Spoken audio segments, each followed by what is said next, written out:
ഇനി പടങ്ങൾ ഫാമിലിക്ക് കാണാൻ പറ്റിയൊരു ചിത്രം. ഫാമിലിക്ക് ഒന്ന് കാണാൻ പറ്റുമെന്ന് എനിക്ക് വലിയ ഉറപ്പില്ല. കാരണം ഇപ്പം തന്നെ അകത്തിരുന്ന് ആരോ ഛർദ്ദിച്ചിരിക്കണം ഇത് കണ്ട്. കുറേ ആൾക്കാർ തലകറങ്ങി വീണിന്.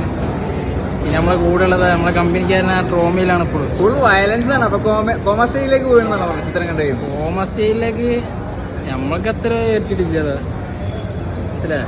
പിന്നെ ഈ ഫാമിലി നിങ്ങളെ ഇപ്പൊ ചോദിച്ചില്ല, ഫാമിലി കാണാൻ പറ്റുമോ? ലേഡീസൊക്കെ കണ്ടാൽ ചിലപ്പോ ഒന്ന് ഞെട്ടിപ്പോവും. പോകും. ശരിക്കും പൂർണ്ണമായി ധൈര്യമുള്ളവർക്ക് മാത്രം കാണാൻ പറ്റിയ ചിത്രം. ധൈര്യം വേണം, മനക്കരുത്തും വേണം, മനക്കട്ടിയും വേണം. ശരിക്കും ഉണ്ണിമൂന്നൊരു അഭിനയം വേറെ തലത്തിലെത്തിയിരിക്കണം അല്ലേ? അഭിനയം എന്ന് പറയാൻ അങ്ങനെ ഇല്ല. Full slow motion, BGM, actions. എന്തായാലും പടം കത്തിക്കേറും. പടം കയറൂലേ? 2025 കടക്കുമ്പോൾ ഉണ്ണിമുദ്ര ഇടുന്ന ഏറ്റവും നല്ലൊരു കഥാപാത്രമായിട്ട് മാറും. അത്